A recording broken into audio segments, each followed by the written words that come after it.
the sports teams that exist. Certain countries have a big one or two, but we're proud to say our podcast is about the biggest team in the entire world. And the only thing else I got to say is, how about them Cowboys? Yeah! This is the World's Team Podcast.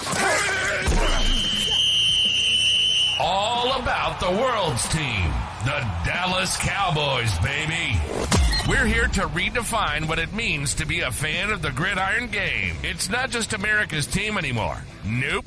We're taking that star-studded pride and spreading it across the globe. Each week, we dive into all things Cowboys. From game analysis that'll have you on the edge of your seat, to reactions and all the latest news. Whether it's free agency frenzy, draft day drama, or injury reports that make us want to hug our lucky jerseys a little tighter. We're bringing in fan groups from all over the place, from Germany, France, Brazil, the UK, Canada, Japan. Everybody gets to share their 2 cents on America's favorite team. And here we go! America's team! Mexico's team! World's team! My Dallas Cowboys! And now your hosts, Paul Stewart and Mike Poland. Yes! Good morning, Cowboys Nation. It is the 22nd of June. It's another beautiful Saturday here in the UK. And welcome to another episode of the World's Team, bringing Cowboys fans from all across the world. I'm your co-host, Mike Poland. I know we've thrown you a curveball here today, but have no fear. We do have with us the great and powerful Scottish Claymore, the great Paul Stewart. How are we doing, sir? Well, I'm not entirely feeling great and powerful as of the past week or so, but other than that, I'm doing all right, you know? Yeah. It's funny, ever since you've had your birthday, you've gone missing in action. So some people are wondering if you're just on a massive bender. No, I've not touched it. Like, believe it or not, I have not touched any alcohol for about 2 weeks. That's Believe it or not. impressive. No, I've just, like, I just can't be bothered. But yeah, like right after my birthday, I just became very unwell, and hence the reason why we weren't available to do last week episode, which is now this week's now. Yeah. But yeah, so deeply apologize to everyone who listens to the show. We are back. I'm still feeling a little bit iffy, but I'm getting better. But I'm here. There you are, like, smiling away. Just your beautiful self and your beautiful smile. It's all there, look. Yeah, there you go. That's what we're after. Yeah. So yeah, I'll take the reins for today's show. So we can give Paul a little bit of a throat rest and cough breaks. He's going to be using that cough button quite a bit, but we'll get through it and we'll keep battling on because there is a bit of news to get through. So we'll start off first of all with the big news that there's been some signings, Paul. The Cowboys have made some signings. Not the ones we were expecting. We were expecting Dak. We were expecting CD Lamb, maybe even Osa Odigizua, because that one needs doing.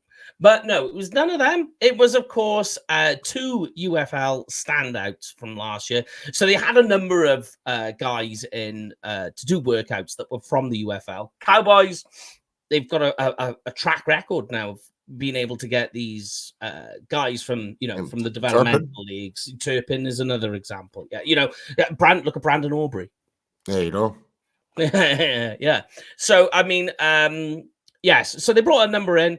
I was expecting the Cowboys to go maybe a different way at cornerback, but they've signed ex-Raiders first-round pick Garyon Conley and linebacker Willie Harvey Jr. Give me your take, Paul. What is your assessment on these guys? What's your take? What's your expectations? Well, excuse me. I think the expectation on Conley is going to be a bit more so because of the numbers being given right now. So he's been given the number of Don Perkins, and you mentioned them earlier. Yep, Cliff Harris. There we go. So there is a bit of a underlying pressure on Conley on that one. Are we expecting much from him? To be honest, probably not. If I'm being honest, can he still maybe try and make it onto the roster? Perhaps. But I'm very intrigued with Willie though, Willie Harvey Jr. Yeah. The guy obviously didn't really have much success in the NFL, being with the Cleveland Browns. He got wavered off, signed, wavered off, re-signed again. And obviously, but during the whole COVID year, he got brought back in again, but got released. Then he went on to play in the UFL for the St. Louis Battlehawks.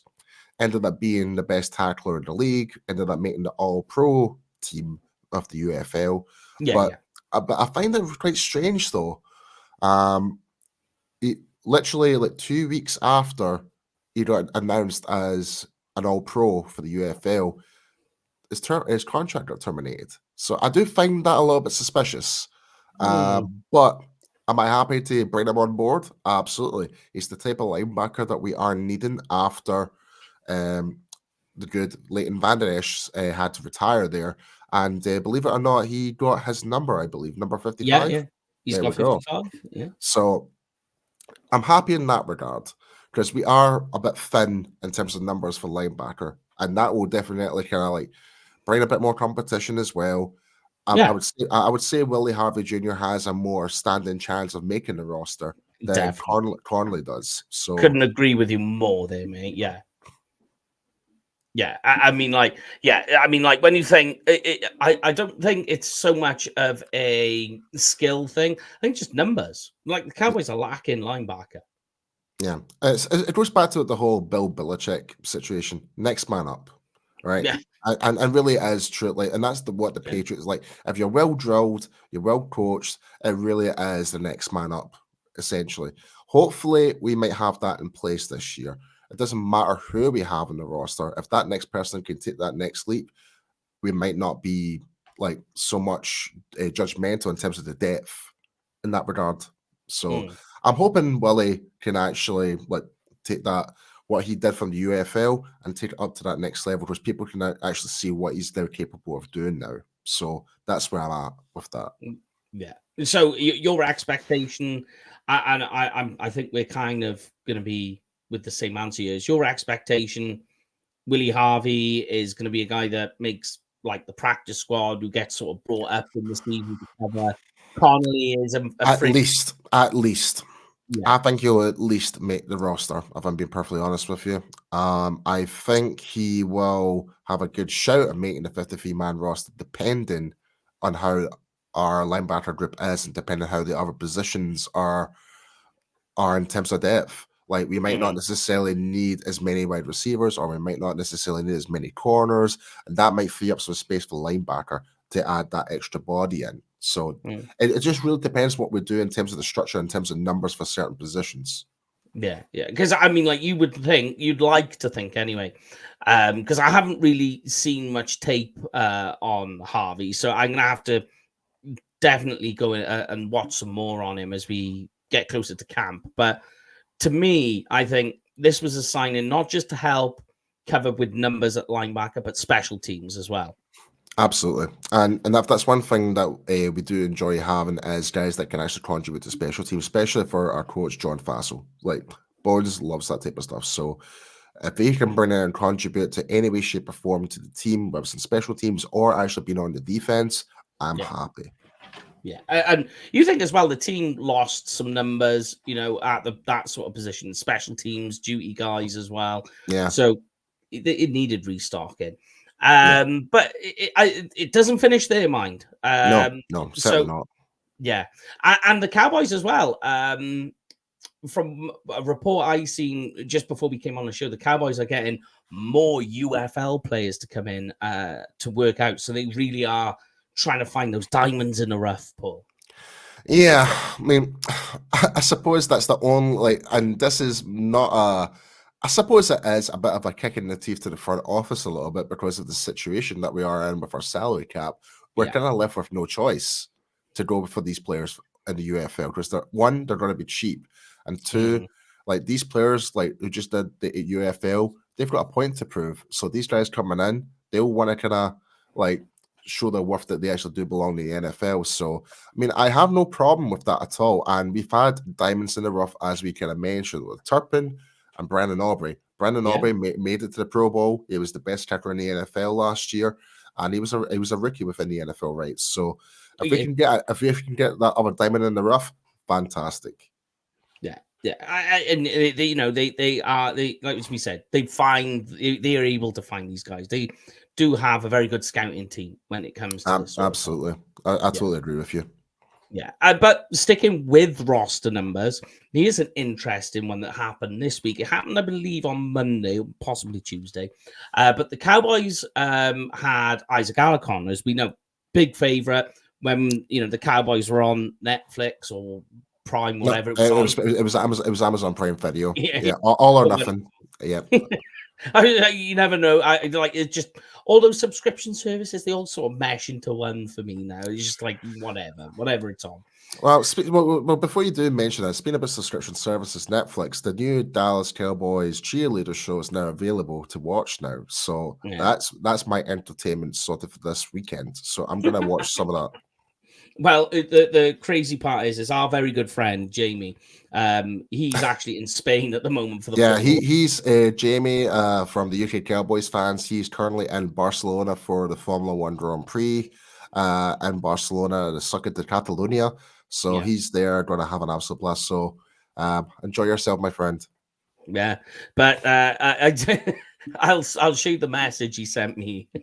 Yeah, show me off air. Off air. It's very funny. But anyway, back to you were saying about Isaac Alarcon. Yeah, Isaac. So he was a big favorite, after what we saw with All or Nothing. IPP player, he's gone, so there's a gap left. Turned out that defensive tackle Denzel Daxon, who's on the roster, is actually being given the IPP exemption, which means he's the next guy. So what happened is so he's from the Bahamas, came to the States in 2016, which meant that he gets the exemption and he's now the next guy in line. But tell me, so for some of the people who don't know about the IPP protocol, Paul, talk me through it and what this means for Daxon. So the International Pathway Program is basically for opportunities for players outside or players are not born within the United States, an opportunity to try and play professional football within the NFL. So we've seen that numerous times with Moritz Bodinger, who got drafted to the Minnesota Vikings. Well, technically he's not part of the program, but the best example is Efe Obada, who unfortunately I had the privilege playing against. How many years ago would that have been? 9 years ago. I was going to say decade. He played for the London Warriors. I played for the Eastern White Pirates, and basically he put me on my backside, and I knew he really did, and I knew with the team that he had there, stuff like that, I knew he was trying to do more than just play Brit Bowl, essentially British American football. Then he got the call up, part of the International Pathway Program. He got signed to Dallas, got released, but then the actual program fully kicked off. Then he got picked up by Carolina Panthers. Yeah. Then after that, obviously had a good time there. Now he's been playing with Washington, but he's been making a good career of himself. There's a couple other players from Germany. Now we're seeing it with some other players like Reese Zammit, the Welsh player. Zammit, yeah.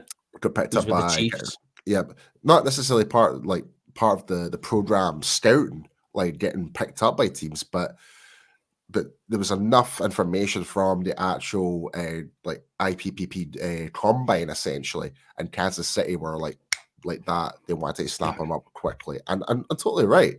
Understandably, the guy's an absolute beast. But now you're seeing Irish players like Charlie Smith, who went to the New Orleans Saints. So there's a lot of potential outside of the United States. They may be coming from a rugby background or a soccer background. They can still bring elements to the game. Especially when it comes to rugby players. Rugby players, they know how to tackle. That's all they and you're a big rugby guy yourself, Mike. So you know more firsthand than I do. So it's a great, interesting transition, and we've seen that previously in the past. We've seen I can't remember the guy's name, but he was a running back for the Buffalo Bills, but he was from the UK, It'll come to me, Yeah. but basically he really stood out in the preseason for the Bills, but he never really got picked up for the 53-man roster, and it never really kind of went anything about it. But he looked really quite good for that position, like speed, the power, breaking off tackles, but it just wasn't meant to be.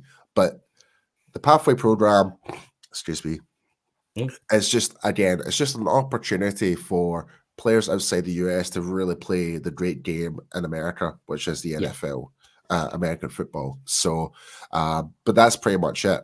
So I believe the pathway program's been going about since 2019, 18. Sounds about right. Round about that. Like the proper program started round about then. Yeah, just pre-COVID, I think it was.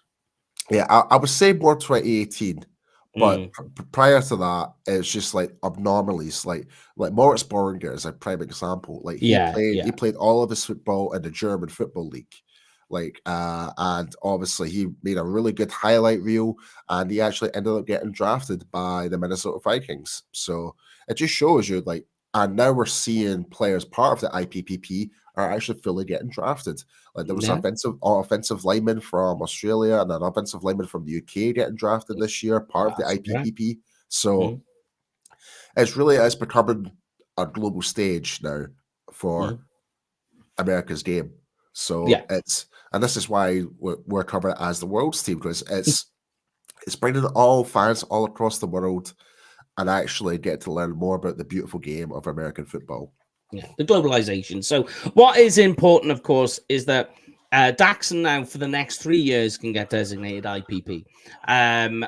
What that will mean is that at this stage, when the team can carry 90 players, Daxon does not count to that. And if he goes on to the practice squad, the team can carry 16 practice squad players, but Daxon doesn't count towards that number. So it doesn't give the final total. So effectively, the Cowboys can have 17 practice squad players going into this year, with Daxon being, the guy on the outside developing. Yeah. I mean, I think that's a good safety blanket, Chris. I'm going to be brutally honest here. So Daxon's 25 years old, so he's not exactly just came straight out of college or anything like that. He's had experience in the league already, right? If I'm right saying that. He's played for Illinois in college, but he's not played in the NFL yet. No, right, okay, right. I stand corrected, right. So, but he's 25 years old. So by the time after, if we do end up using the 3 years, he'll be 28 years old. Yeah, that's kind of an indicator. Like, is he really going to play any like first team, like rotational or anything like that?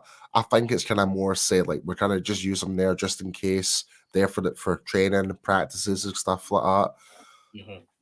Excuse me, but who knows? Like next year, it could be the next guy from somewhere from Ireland, could be from the UK, could be from Germany, could be from Canada, or from Mexico. That might actually take up that spot next year. The Cowboys might think, okay, he might be worth more the investment. And the thing is, it won't actually affect the Cowboys in terms of salary cap or anything like that, etc. So it's a good move. I will give that. So and plus it's a position that needs a bit more competition, which is defensive tackle. Yeah, definitely. When you think, like, what have we got with Mazzy Smith? What have we got with Justin Rogers? Like, these are big questions. And so the inside defensive line, because, people keep saying to me, oh, you keep forgetting about Chauncey Golson. I'm like, the guy is way too light. He's only just 260 odd pounds. That's way too light to be a defensive tackle. Yeah, like we're trying, like, Chauncey Golson is basically, we're trying to mold him into be like the next Tyron Crawford, but I am worried for Chauncey Golson because of the Mike Zimmer defensive scheme. He doesn't like players from transitioning from like a 5-tech defensive edge to a 3-tech defensive tackle or inside defensive lineman. He doesn't like players going in and out all the time. Yeah. So if I'm Chauncey Golson, it's either you're going to be a 3-tech or you're going to be an edge. Pick one of them, and you might still have a chance. That's where my head's at with Chauncey Golson right now. He needs to find his niche, his role, because he's going to struggle at this stage. But what we'll do is we'll talk about Dak because his contract hit the news, and then we'll talk about training camp, But before we do that, we'll just hit our sponsor, pay the bills, and we'll come back on the other side. The World's Team Podcast is brought to you by Cowboys Experience, the ultimate Cowboys experience with stadium tours, meet and greets, tailgating, game tickets, and much more. For more information, please go to www.cowboysexperience.com. There you have it. Yes, Cowboys Experience, guys. Make sure to go check them out and make sure to tell them that we sent you the World's Team and just go and check it out there because they will definitely take care of you. But yes, so there we are. On the other side, yes, as we said, we were going to talk about Dak. So there was been comments being made over the last week about the contracts because they make these signings and they're like, well, what about all the big names? Well, it turns out that they're saying they're working hard and they're prioritizing Dak's contract. And this is coming from the front office. What do you make of that news then, Paul? I already knew that. I've known that for months, to be fair. But yeah. I'm not gonna out my source. So yeah, of course. But we kind of knew this was going to be the plan where going into training camp is try and get Dak's deal sorted. We all kind of knew that. So I'm not surprised. I hope they do get it done because it's going to be a world of hurt if we don't get that re-signed. It's going to affect us in future years to come. Yeah. Oh, I totally agree. And I think that, I mean, you was with, you was with me back in the early 2000s when we went through quarterback purgatory, when we're going through the guys like, yeah, these younger fans didn't have to trawl through this mess where we went from the end of the Troy Aikman era and before the Tony Romo era. I mean, it was hard. It was harsh. I find that was the point where I completely distanced myself from the Cowboys because I just I'm not gonna lie. I completely distanced myself. It was just wasn't until Tony Romo came back then I started getting back into it again. You know, he was the savior. He was the savior. He was in so many ways. Tony Romo brought me back to the promised land. Really, even though the promised land's not having a Super Bowl yet, but it will happen. True. Yeah. As long as I live, there will be a Super Bowl. I mean, we've always said that I will continue to do the UK Cowboy show until the Cowboys win a Super Bowl. God knows how long we're going to be on that one, but it will come around eventually. So, yeah, it's quite interesting. The CD Lamb contract situation, that's still waiting in the wind. Hopefully, we get to see CD Lamb at Oxnard training camp, which leads me to my next sort of segue into the training camp side of things. That it was announced this week, training camp, the date it will begin, or the players will travel on the 22nd and 23rd of July with reporting in on the 24th, which will be their first practice session. They will depart on the 22nd of August. And then obviously they have their preseason games then, which will be the Rams, the Chargers, and the Raiders. Yeah. But here's one for you, though, that was announced before the Chargers game. Oh, no, sorry, before the Rams game, which is played on the 11th of August. There's an organized scrimmage between those two teams. What do you make of that, Paul? I think it's actually quite smart in a way because all those teams are from California. Yeah. So it's quite smart. Local. Yeah, it's local. And correct me if I'm wrong, I don't believe we're actually playing them in the regular season, are we? No. So that's a bonus for us as well. So we're not having to deviate from anything at all, or what we're not going to compromise our game plan to this team so they can figure us out going into the regular season. There's none of that. So and it'll be quite interesting, especially when it comes to the Rams, especially with them without Aaron Donald.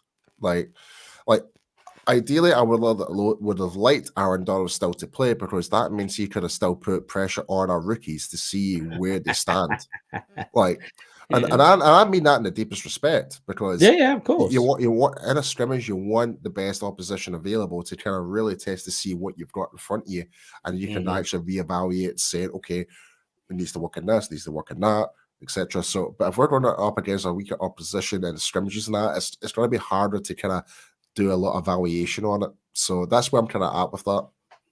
But I mean, the Rams have spent quite a lot of their capital restocking their defensive line. So it is, I know it's all young talent, but that like as you say, it's not a bad place to start off where you can match, Titan and BB against their. They are efficient and effective pass rushes that they took on. So it'll be interesting to watch, Paul. Do you see?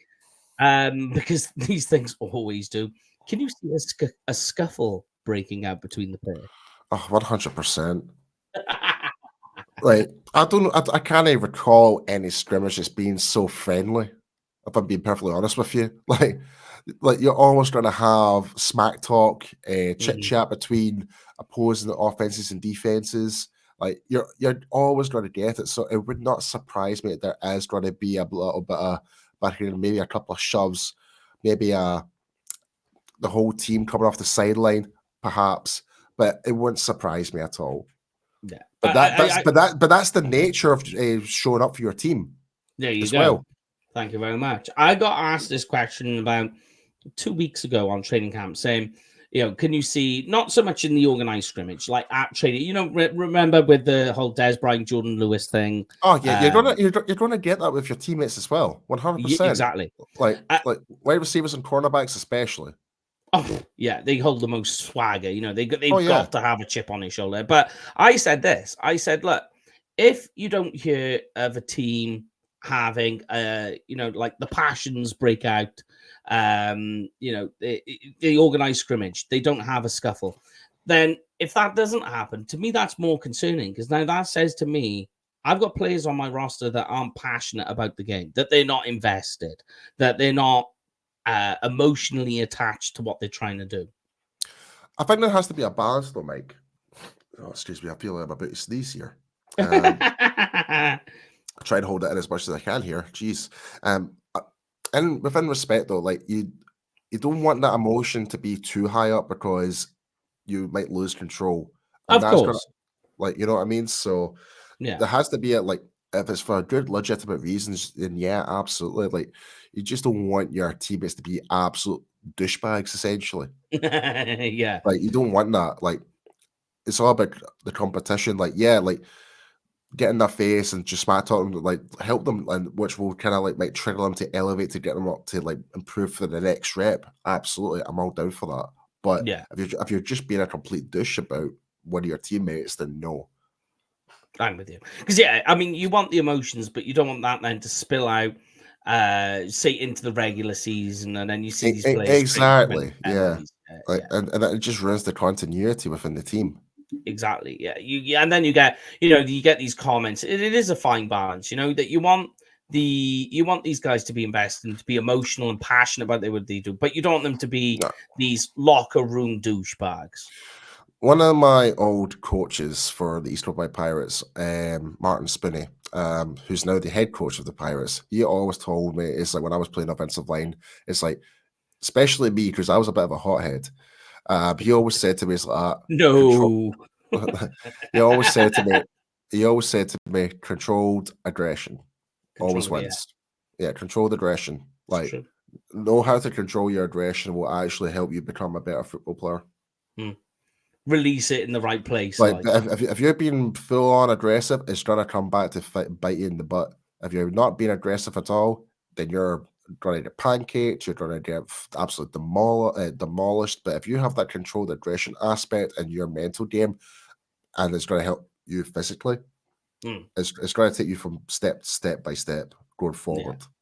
Yeah, I agree. Totally 100%. All right. So that is training camp, guys. We will keep you updated with the dates each week as we get a little closer to Oxnard. We'll do some sort of, I don't know, countdown, or just give you the date, how many more days it is or weeks until camp. But we finish, as we do on every show, with the Would You Rather.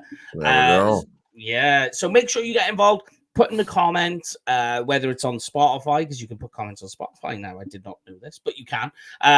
But you put comments there on YouTube, on our YouTube channel, or even on our Twitter and Instagram. So here we go, Paul. Would you rather? This is a big one. So let's go back to Marquise Bell. All right. So we were talking about linebacker a little earlier. But also the safety position is an area that, is very, what's the word I'm looking for? There's a lot of competition going on there. So, Marquise Bell, we've seen what he was capable of last year. Would you rather him this season play as linebacker or move back to his natural position at safety and compete there? Preferably, I would prefer him to have it safety, if I'm being honest.